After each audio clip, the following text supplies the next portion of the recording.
OnePlus Pad നമ്മൾ unbox ചെയ്തു. എന്നാൽ നമ്മുടെ ചാനലിൻ്റെ അടുത്ത് ഒരിക്കലും OnePlus ഇങ്ങനെ ചെയ്യുമെന്ന് ഞാൻ വിചാരിച്ചു. അയ്യോ എടാ യെസ് OnePlus Pad നമുക്ക് കിട്ടിയിട്ടുണ്ട്. ഇതാണ് OnePlus Padൻ്റെ പെട്ടി. ഒരു വലിയ ചുമന്ന പെട്ടിക്കകത്താണ് വന്നിട്ടുള്ളത്. പെട്ടി നമ്മളൊന്ന് ഓപ്പൺ ആക്കി കഴിഞ്ഞാൽ അതിൻ്റെ അകത്ത് നമ്മളെ വെൽക്കം ചെയ്തുകൊണ്ട് OnePlus Pad ഇരിപ്പുണ്ട്. ഇതാണ് നമ്മുടെ ഇന്നത്തെ കണ്ടന്റ്. നോക്കാം. അപ്പോൾ നമ്മുടെ OnePlus Pad ആണ് നമ്മുടെ കയ്യിലുള്ളത്. ഇതിൻ്റെ ലോഞ്ച് ഇവൻറ്റിന് ഞാൻ പോയ സമയത്ത് ഭയങ്കരമായിട്ട് ഞാൻ ആഗ്രഹിച്ചിരുന്നു, ദൈവമേ അന്ന് തന്നെ ഈ സാധനം കിട്ടിയിരുന്നെങ്കിലെന്ന്. ശരിക്കും പറഞ്ഞാൽ ഇപ്പോൾ ഒരുപാട് ടാബ്ലറ്റുകൾ പല കമ്പനീസും ഇറക്കുന്നുണ്ട്. അതുമായിട്ട് കോമ്പറ്റീറ്റ് ചെയ്യാൻ പറ്റുന്ന ലെവലിലുള്ള ഒരു സാധനമാണ് OnePlus ഇറക്കിയിട്ടുള്ളത്. ശരിക്കും വെർത്താണെന്ന് തന്നെ പറയാം. അതെന്തുകൊണ്ടെന്നുള്ളത് ഈ വീഡിയോ ഒരു പകുതിയാവുന്ന സമയത്ത് നിങ്ങൾക്ക് മനസ്സിലാവും. അപ്പോൾ ആദ്യത്തെ ഫസ്റ്റ് പീൽ ഓഫ് കഴിഞ്ഞു. And here is the moment of truth. പണ്ടൊക്കെ ഇതിങ്ങനെ വീഴുമായിരുന്നല്ലേ. ഒരു ചോറ്റ് പാത്രമൊക്കെ പണ്ട് കടിച്ചു തുറക്കൂല, അതേപോലത്തെ അവസ്ഥയായി.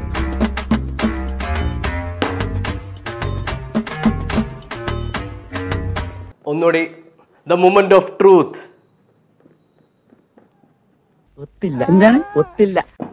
ഒന്നുകൂടി the moment of truth. Yes, നമ്മുടെ OnePlus Pad ഇതായിരിക്കുന്നു സുഹൃത്തുക്കളെ. അത് നമുക്ക് സൈഡിലേക്ക് മാറ്റി വയ്ക്കാം. ആൻഡ് നമ്മുടെ ബോക്സിൻ്റെ അകത്ത് വരുന്നത് നമ്മുടെ സിം ഇജക്ഷൻ ടൂൾ ഇല്ല, കാരണം ഇതിനകത്ത് സിം ഇടാൻ പറ്റില്ല. കുറച്ച് പേപ്പർ മാനുവൽസ്, വാറണ്ടി കാർഡ് അത്രയാണ്. പിന്നീട് നമ്മുടെ ചാർജറും കേബിളും വരുന്നുണ്ട്. അതായത് നമുക്ക് 100 വാട്ട്സിൻ്റെ ഒരു സൂപ്പർ ബുക്കാണ് വരുന്നത്. ആൻഡ് അതിൻ്റെ കൂടെ നമുക്ക് ഒരു type A to type C കേബിളാണ് വരുന്നത്. ഇനി നമ്മുടെ OnePlus Pad 11.61 ഇഞ്ചിൻ്റെ ഒരു ഡിസ്പ്ലേ ആണ് വരുന്നത്. ഡിസ്പ്ലേ ആക്ച്വലി ഒരു WQHD ആണ്, അതായത് 3K ഡിസ്പ്ലേ ആണ്. വാവ്, ഇത് നോക്കിയേ, ശരിക്കും ഭയങ്കര രസമാണ് കേട്ടോ.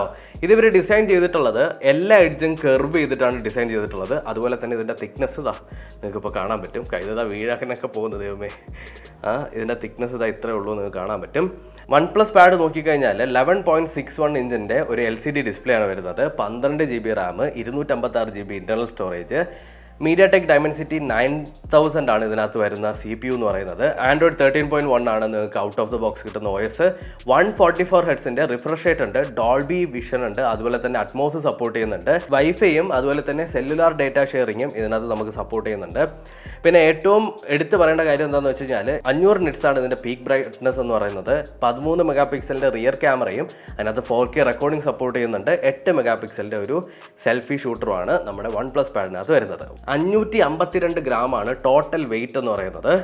ഇപ്പോൾ ഫിസിക്കലി നോക്കിക്കഴിഞ്ഞാൽ റൈറ്റ് സൈഡിലായിട്ട് നമുക്ക് വോളിയം റോക്കർ കാണാം. അതിൻ്റെ തൊട്ട് താഴെയായിട്ട് മൈക്രോഫോൺ, ഏറ്റവും ടോപ്പ് സൈഡിലായിട്ട് നമ്മുടെ പവർ ബട്ടൺ. ഇത് ടോപ്പ് സൈഡ് എന്ന് പറയാൻ പറ്റില്ല, നമ്മൾ ടാബ്ലറ്റ് ഇങ്ങനെ പിടിക്കുന്ന സമയത്ത് ലെഫ്റ്റ് സൈഡ്, ഓക്കെ. പോർട്രേറ്റ് മോഡിൽ പിടിക്കുന്ന സമയത്ത് ടോപ്പ് സൈഡ്. അതിൻ്റെ തൊട്ടടുത്തായിട്ട് നമ്മുടെ 2 സ്റ്റീരിയോ സ്പീക്കേഴ്സ് കാണാനായിട്ട് പറ്റും. അതേപോലെ തന്നെ താഴേക്ക് അല്ലെങ്കിൽ റൈറ്റ് സൈഡിലേക്ക് വന്നു കഴിഞ്ഞാൽ വീണ്ടും ഒരു സെക്കൻഡറി മൈക്രോഫോണും ടൈപ്പ് സി പോർട്ടും 2 സ്പീക്കർ വെൻസും കാണാനായിട്ട് സാധിക്കും. ടാബ്ലറ്റുകൾ ഞാൻ കുറേ യൂസ് ചെയ്തിട്ടുണ്ട്, നമ്മുടെ സാംസങ്ങിൻ്റെയും അതുപോലെ തന്നെ എൻ്റെ കയ്യിൽ ഒരു iPad ഉണ്ട്. അത് വെച്ച് കമ്പയർ ചെയ്യുന്ന സമയത്ത് ഇത് ഭയങ്കര ലൈറ്റാണ്. ആൻഡ് വെയിറ്റ് കമ്പാരിറ്റീവ്ലി ഭയങ്കര കുറവായിട്ട് ഫീൽ ചെയ്യുന്നു. ഇത് നമുക്കൊന്ന് ഫസ്റ്റ് ഇനീഷ്യൽ ബൂട്ട് ചെയ്യാം. അപ്പോൾ എല്ലാം ഒന്ന് സെറ്റപ്പ് ആക്കി എടുക്കട്ടെ. ഓക്കെ, അപ്പോൾ നിങ്ങൾക്കൊരു ക്വസ്റ്റ്യൻ കാണും, OnePlus Pad ശരിക്കും നമ്മുടെ ഒരു ലാപ്ടോപ്പ് ഉപയോഗിക്കുന്നതിനെ റീപ്ലേസ് ചെയ്യുക. അതായത് ഒരു ലാപ്ടോപ്പ് വാങ്ങുന്നതിന് പകരം ഒരു OnePlus Pad വാങ്ങിച്ചു കഴിഞ്ഞാൽ നിങ്ങൾക്ക് ടാബ്ലറ്റ് ആയിട്ടും ഒരു ലാപ്ടോപ്പ് റീപ്ലേസ്മെൻ്റ് ആയിട്ട് ഉപയോഗിക്കാൻ പറ്റുമോ? യെസ്, ബട്ട് ഈ ഒരു സെറ്റപ്പിന് എൻ്റെ ലാപ്ടോപ്പിനെ റീപ്ലേസ് ചെയ്യാൻ പറ്റി. അപ്പോൾ നിങ്ങൾ ആലോചിക്കും, ഏത് സെറ്റപ്പിന്? OnePlus Padൻ്റെ കൂടെ അവരുടെ സ്റ്റൈലസും അതുപോലെ തന്നെ കീബോർഡും, അതായത് കീബോർഡ് പ്ലസ് ഒരു പൗച്ച് പോലത്തെ സാധനമുണ്ട്, 2 കിട്ടിയിട്ടുണ്ട്. അതും ഈ പെട്ടിക്കകത്താണുള്ളത്. ഇതാണ് നമ്മുടെ OnePlusൻ്റെ മാഗ്നറ്റിക് കീബോർഡ്. ആക്ച്വലി നമ്മുടെ iPadനൊക്കെ കിട്ടുന്ന പോലെ, പക്ഷേ ഇതിൻ്റെ ഈ പെട്ടി ഒന്ന് പൊട്ടിയാണ് നമുക്ക് കിട്ടിയത്. ബട്ട് ഇറ്റ്സ് ഓക്കെ, നമുക്കൊന്ന് അൺബോക്സ് ചെയ്യാം. ഇതിൻ്റെ MRP ബോക്സിൽ കൊടുത്തിട്ടുള്ളത് എത്രയാണെന്നറിയോ? ബോക്സിൽ കൊടുത്തിട്ടുള്ളത് RSൻ്റെ അവിടെ ഒരു 3Xും 2 0 ഇട്ടിട്ടുണ്ട്, അതാണ് പ്രൈസ്. OnePlusഉം ആപ്പിളും പറയാതിരിക്കാൻ വയ്യ, അൺബോക്സിങ് എക്സ്പീരിയൻസ് പണ്ടും അടിപൊളി തന്നെയാണ് ശരിക്കും പറയാമല്ലോ. നമ്മൾ ഓപ്പൺ ആക്കുന്ന സമയത്ത് OnePlus മാഗ്നറ്റിക് കീബോർഡ് എന്ന് പറഞ്ഞിട്ടുള്ള യൂസർ മാനുവലുണ്ട്. യൂസർ മാനുവലിൻ്റെ കൂടെ ഇതെന്ന് തോന്നുന്നു ഒരു പേപ്പർ കഷ്ണമുണ്ട്. അത് കഴിഞ്ഞിട്ട് നമ്മുടെ കീബോർഡ് വരുന്നുണ്ട്. ഓ മാൻ, എന്ത് ക്വാളിറ്റിയുള്ള കീബോർഡാണെന്നറിയോ? നോക്കൂ, ഇതാണ് നമ്മുടെ OnePlus Padൻ്റെ കീബോർഡ്. ശരിക്കും ഈ മെറ്റീരിയലിൻ്റെ ക്വാളിറ്റി എടുത്ത് തന്നെ പറയണം. ആൻഡ് കീബോർഡിൻ്റെ ക്വാളിറ്റി, കീസിൻ്റെ, ഓ സൂപ്പർ. ആൻഡ് ട്രാക്ക് പാഡും അതിനനുസരിച്ച് നല്ല രീതിക്ക് തന്നെയുണ്ട്. കീബോർഡ് എങ്ങനെ പോയാലും നിങ്ങൾക്ക് ഭയങ്കര വെർത്തായിട്ടുള്ള സാധനമായിട്ട് എനിക്ക് ഫീൽ ചെയ്യുന്നത് കേട്ടോ. ലെതർ ഫിനിഷാണ്, അതും നല്ല ഹൈ പ്രീമിയം ലെതർ. പിന്നെ നമ്മുടെ ക്യാമറയുടെ അവിടെ ഒരു ഹോൾ കൊടുത്തിട്ടുണ്ട്. ആൻഡ് OnePlusൻ്റെ ലോഗോ. സോ ഇതാണ് കീബോർഡ്. ഇനി അടുത്തൊരു സാധനം കൂടി ഉണ്ട്. OnePlusൻ്റെ സ്റ്റൈലസ് ആണ്. നമുക്കൊന്ന് അൺബോക്സ് ചെയ്യാം. വാവ്, ഷേ ഇത് നോക്കി, ആപ്പിൾ പെൻസിൽ. ആപ്പിൾ പെൻസിലും ഇത് തമ്മിൽ ഒരു വ്യത്യാസവും നോക്കി, ഭയങ്കര സൂപ്പറായിട്ടുണ്ട്. ആൻഡ് ബോക്സിൻ്റെ അകത്ത് പിന്നീട് വരുന്നത് ഇത് ചാർജ് ചെയ്യാനായിട്ടുള്ള കേബിൾ ആയിരിക്കും. മിക്കവാറും അത് നമുക്ക് മാഗ്നറ്റിക് ചാർജിങ് ആയിരിക്കും. നമ്മുടെ ടാബ്ലറ്റിൽ തന്നെ കണക്ട് ചെയ്ത് വെച്ച് ചാർജ് ചെയ്യാൻ പറ്റും കണ്ടിട്ട്. യെസ്, OnePlus ടാബ്ലറ്റിൻ്റെ കൂടെ നമുക്ക് കിട്ടിയ വേറൊരു ഗാഡ്ജറ്റാണ് OnePlusൻ്റെ കീബോർഡ്. അതായത് ദാ ഈ കാണുന്ന സാധനം.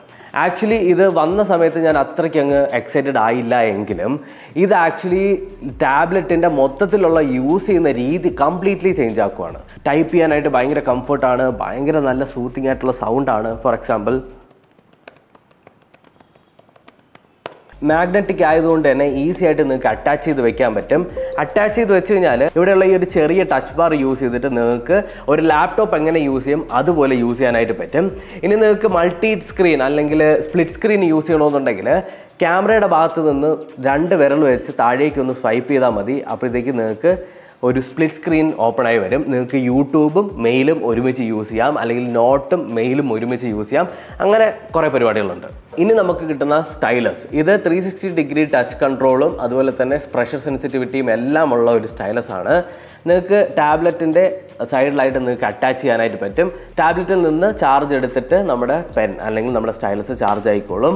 അതായത് മൊത്തത്തിൽ നമ്മൾ എങ്ങനെയാണോ ഒരു ആപ്പിൾ ഐപാഡ് സെറ്റപ്പുകൾ കണ്ടിട്ടുള്ളത് അതിൻ്റെ ഒരു ആൻഡ്രോയിഡ് വേർഷൻ എന്ന് വേണമെങ്കിൽ പറയാൻ പറ്റും. ഇനി നമ്മുടെ ടാബ്ലറ്റ് എക്സ്പീരിയൻസ് ഭയങ്കര നൈസാണ്. ഇതിനകത്ത് Dimensity 9000 ആണ് ഉപയോഗിച്ചിട്ടുള്ളത്.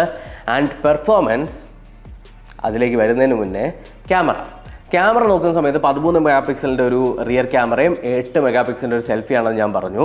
8 മെഗാ പിക്സലിൻ്റെ സെൽഫി നല്ല വൈഡാണ്. അതുകൊണ്ട് തന്നെ നിങ്ങൾ കോൺഫറൻസ് ഒക്കെ ചെയ്യുന്ന സമയത്ത് ബാക്ക്ഗ്രൗണ്ടൊക്കെ നല്ലതുപോലെ കാണിച്ചിട്ടും അല്ലെങ്കിൽ നിങ്ങൾക്ക് ഒരു ടീമായിട്ടൊക്കെ ഇരുന്ന് ഡിസ്കസ് ചെയ്യാനൊക്കെ പെർഫെക്റ്റ് കോംബോ. ഇതെല്ലാം പോട്ടെ, നിങ്ങൾക്ക് ഇനി റിയർ ക്യാമറയിൽ ഫോട്ടോസും കാര്യങ്ങളൊക്കെ എടുക്കണമെന്നുണ്ടെങ്കിൽ അത്യാവശ്യം വേണ്ട ഫോട്ടോസും എല്ലാം നിങ്ങൾക്ക് എടുക്കാനായിട്ട് പറ്റും.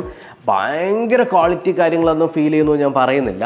ലുക്ക് അറ്റ് ദിസ്, ജസ്റ്റ് ഒന്ന് എടുത്തതാണ്. അത്യാവശ്യം നല്ല രീതിക്ക് ലൈറ്റ് ചെയ്ത് നാച്ചുറൽ കളറെല്ലാം കൊടുത്ത് നമ്മുടെ ടാബ്ലറ്റ് ക്യാപ്ചർ ചെയ്തിട്ടുണ്ട്. എനിക്ക് ഭയങ്കരമായിട്ട് ഇഷ്ടപ്പെട്ടു. ഇനി ടാബ്ലറ്റിൻ്റെ ഡിസ്പ്ലേ പെർഫെക്റ്റ് ആണ് കേട്ടോ. കാര്യം LCD ഡിസ്പ്ലേ ആണ് കൊടുത്തിട്ടുള്ളതെന്നുണ്ടെങ്കിലും കളേഴ്സിന് ഒരു കുറവും വന്നിട്ടില്ല. നിങ്ങൾ ഗെയിം കളിക്കുന്ന സമയത്ത് അവിടെയാണ് പെർഫോമൻസ് വരുന്നത്. ഒരു രക്ഷയില്ലാത്ത ഗെയിമിംഗ് പെർഫോമൻസ് ആണ്, ഒരു രക്ഷയില്ലാത്തത്. ആസ്പാൾട്ട് 9 ഒക്കെ ഇതിനകത്ത് കളിക്കുന്ന സമയത്ത് ഒരു വേറെ ലെവൽ ഫീല്. പിന്നീട് എനിക്ക് ഇഷ്ടപ്പെട്ട കാര്യം ഞാൻ ഉള്ളതുപോലെ പറയാലേ, സൗണ്ട് കിടില്ല. 2 സൈഡിലായിട്ട് 4 സ്പീക്കർ വെൻസുകൾ കൊടുത്തിട്ട് ഒരു ഡോൾബി അറ്റ്മോസ് സപ്പോർട്ട് ചെയ്യുന്ന ഒരു സ്പീക്കർ സിസ്റ്റം ആണ് നമ്മുടെ OnePlus പാഡിലുള്ളത്. And this is so great.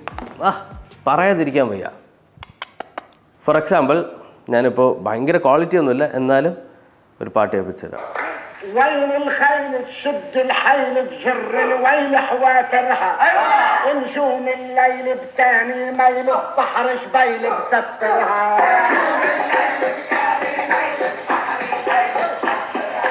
Sound ക്വാളിറ്റിയുടെ കാര്യത്തിൽ ഒന്നും തന്നെ പറയാനില്ല. പിന്നെ നമുക്ക് ഇതിൻ്റെ അകത്ത് കുറച്ച് എക്സ്ട്രാ ഫീച്ചറുകൾ കാര്യങ്ങൾ വരുന്നുണ്ട്. നിങ്ങൾക്ക് നെറ്റ്വർക്ക് ഷെയർ ചെയ്യുക, അല്ലെങ്കിൽ നിങ്ങളുടെ OnePlus ഫോണിൻ്റെ അകത്തുള്ള 5G നെറ്റ്വർക്ക് നിങ്ങൾക്ക് ഇതിൻ്റെ അകത്തേക്ക് ഷെയർ ചെയ്യാനായിട്ട് പറ്റും.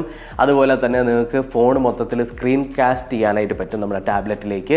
ആ ഒരു ഫോണിൻ്റെ അകത്ത് വരുന്ന നോട്ടിഫിക്കേഷൻസ് മൊത്തം ഇതിനകത്ത് കാണാൻ പറ്റും. അത് ടോട്ടലി ഒരു എക്കോസിസ്റ്റം ബിൽഡ് ചെയ്യുക എന്നുള്ളതാണ് OnePlus പറഞ്ഞിട്ടുള്ളത്. പക്ഷേ കംപ്ലീറ്റ്ലി ഒരു എക്കോസിസ്റ്റം വന്നിട്ടില്ല. ഇനിയും ഒരുപാട് ഫീച്ചേഴ്സ് OnePlus ഇതിനകത്ത് ആഡ് ഓൺ ചെയ്തുകൊണ്ടിരിക്കുകയാണ്. അപ്പോൾ OnePlus പാഡിനെ പറ്റിയിട്ട് എൻ്റെ ഫൈനൽ തോട്ട്സ് പറയുകയാണെന്നുണ്ടെങ്കിൽ the best Android tablet that I used so far. പറയാതിരിക്കാൻ വയ്യ. This is so good. അടുത്ത വീഡിയോ കാണാം. Thank you so much. By.